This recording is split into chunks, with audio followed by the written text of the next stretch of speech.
All right, let's dive right into this. Imagine it's just after midnight, March 8th, 2014. You're somewhere over the South China Sea. A massive, incredibly advanced Boeing 777 is cruising along, smooth as glass, at 35,000 feet. Cabin lights are dimming, passengers are settling in. It's supposed to be a completely routine, unremarkable overnight flight from Kuala Lumpur to Beijing, right? The pilots make a perfectly normal radio call, everything's safe, totally ordinary. And then, in just a single, inexplicable moment, the plane vanishes. No distress call, no mayday, no explosion on radar, nothing. Today, in this explainer, we're going to unpack aviation's absolute greatest unsolved mystery: why Malaysia Airlines Flight MH370 vanished without a single trace. We'll look at the confirmed facts, the massive search, and the questions that honestly still remain completely unanswered. 239 people. We really have to anchor this whole explainer to the sheer human stakes here. Because these weren't just names on a passenger manifest. They were young couples heading home, professionals off to start new jobs. There was a 2-year-old boy, little Moheng Wong, traveling with his parents. There was a New Zealand mining engineer, Paul Weeks, who actually left his wedding ring and watch with his wife before the flight, just in case. 239 lives, just going about their everyday routines, totally unaware of the mystery they were about to become a part of. Section 1. The routine flight. An ordinary start. So look at how quickly and how silently normalcy was completely shattered here. Let's look at the minute-by-minute timeline. The flight pushed back at 12:41 a.m. local time. The pilots, Captain Zahari Ahmad Shah, who by the way was an incredibly experienced veteran with like 18,000 hours of flight time, and his first officer, Fariq Abdul Hamid, they executed a totally routine climb. By 1:07 a.m., they hit their cruising altitude of 35,000 feet. At 1:19 a.m., they made their final radio call. And then, just 1 minute later, 1:20 a.m., exactly 39 minutes after takeoff, the transponder, the system that broadcasts the plane's identity and altitude, it just stops transmitting. The secondary radar went totally blank. And the real turning point lies in those final words spoken to air traffic control. "Good night, Malaysian 370. Captain Zahari's delivery was calm. It was perfectly professional. There was absolutely zero hint of distress or panic or any kind of technical failure. And honestly, that's what makes the absolute, unending silence that immediately followed so chilling. Now, while the civilian radar went dark, the primary military radar caught this faint, fleeting return. And what it showed forces us to ask why this plane vanished. Because instead of continuing its route northeast toward Beijing, the aircraft drastically altered its course. It made this really sharp left turn, flying all the way back across the Malay Peninsula, past Penang, and headed northwest over the Andaman Sea. And what's absolutely fascinating, and terrifying really, is that later simulator reconstructions strongly suggested this was not the smooth arc of an autopilot program. This sudden, unannounced diversion, it was almost certainly flown by hand. Section 2. The electronic breadcrumbs. Tracking the ghost plane. So even though the plane's transponder was totally dark, the aircraft wasn't completely dead. It continued to blindly send out these things called automated handshakes. Now, these weren't voice recordings or GPS locations. They were just simple, bare-bones electronic pings sent roughly once an hour to an Inmarsat satellite sitting high up above the Indian Ocean. Think of it essentially as the plane's hardware whispering to space, saying, "Hey, I'm still powered on and I'm still listening." And that brings us to this staggering reality. The final automated handshake, which was actually a partial logon request, arrived at 8:19 a.m. Malaysian time. Just think about what that actually means. After that final good night on the radio, Flight MH370 flew for roughly 7 more hours in complete radio silence until its fuel was completely exhausted. Literally no one on the ground had any idea it was still up in the sky. Okay, so how on earth did they know where it flew during those 7 hours if they didn't have GPS?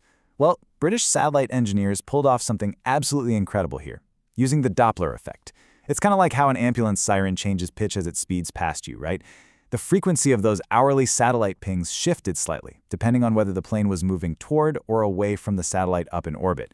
So, by painstakingly analyzing these burst frequency offsets and burst timing offsets, engineers could mathematically reconstruct the ghost plane's exact trajectory. It was brilliant. And this complex math led them to a pretty staggering conclusion. It didn't fly north into Central Asia like some thought early on. The frequency shifts matched only one path, a deep curve south straight into the incredibly remote, unforgiving southern Indian Ocean. It placed the aircraft's final moments, a high-speed descent along what became known as the Seventh Arc. That's a narrow but incredibly vast band of water, roughly 1,800 kilometers southwest of Perth, Australia. Section 3. The physical evidence. Debris washes ashore. For over a year, the ocean gave them absolutely nothing at all. But then came the breakthrough moment. On July 29, 2015, a huge piece of an aircraft wing, a flaperon, washed up on a beach on the French island of Réunion. Now get this was more than 3,700 kilometers away from the primary search zone. But French investigators took it, looked inside, matched the serial numbers, and confirmed it. It was the very first piece of verified Boeing 777 wreckage from MH370. And over the next 2 years, the physical proof just kept arriving across Mozambique, South Africa, Madagascar, Mauritius, Tanzania. What this really reveals is the sheer, overwhelming vastness of the ocean drift. Oceanographers actually modeled these currents and proved that these pieces, floating around for months and months, lined up perfectly with where the satellite data predicted the aircraft went down. The math, as crazy as it seemed, was right all along. But the crucial point derived from examining pieces like the recovered engine cowling, well, it's grim. The damage told a very specific, undeniable story. The flaps were not deployed for a soft water landing. The plane suffered a catastrophic, high-energy impact that just shattered it into many pieces. Basically, it did not glide gently into the sea. Section 4. Theories of disappearance. Seeking the why. So, in July 2018, the Malaysian Ministry of Transport released a massive, nearly 500-page report, and the tension in their findings is staggering. Look at this. The route deviation was almost certainly manual. The transponder was likely deliberately turned off or manually interrupted. It wasn't just a simple glitch. A cargo fire doesn't match the fact that the plane flew for 7 more hours. So all the evidence strongly points to deliberate action by someone with deep knowledge of the aircraft. Yet look at the pilot background data. Investigators found absolutely zero evidence of mental illness, financial distress, or political extremism in either pilot. So we have definitive action, but absolutely no motive, making the why entirely elusive. This massive lack of a motive leaves investigators wrestling with two leading but entirely contradictory hypotheses. On one side, you have the deliberate diversion theory. This assumes someone in the cockpit took control, intentionally depressurized the cabin to incapacitate everyone else, and then flew the plane into the ocean. It perfectly fits the silent turns and the disabled comms, but it totally lacks any known motive, suicide note, or claim of responsibility, right? On the flip side, there's the ghost flight theory. This suggests a sudden catastrophic event, maybe an electrical failure or rapid decompression, knocked the crew unconscious, and the plane just flew blindly on autopilot until it ran out of gas. Now this fits the long, silent final flight, but it completely struggles to explain that purposeful, manually flown left turn back across Malaysia. It's a real paradox. Section 5. The unending wait. Families seeking truth. Over a decade later, the families are still trapped in this agonizing uncertainty. Grace Nathan literally carried her mother's photo down the aisle at her wedding. Lee Yen Lin's father physically marks off every single day his son has been gone on a board at his house.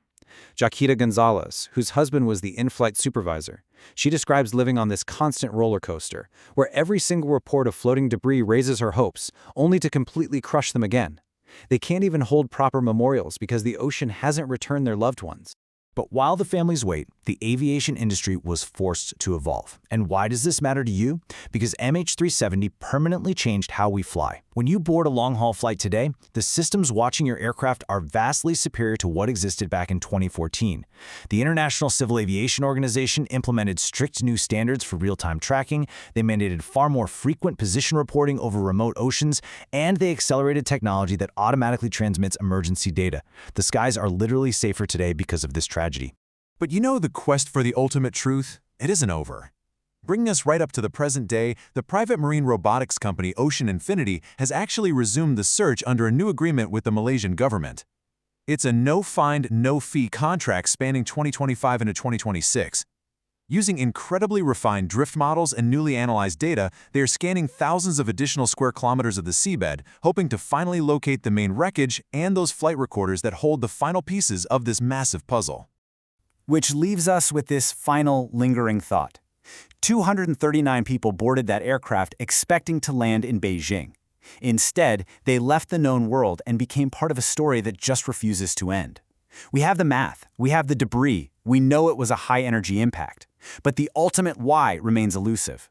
The plane is still missing and the questions remain wide open. So I have to ask you, as the search ships scan the dark, freezing depths of the Indian Ocean right now, will the ocean ever finally give up its greatest secret?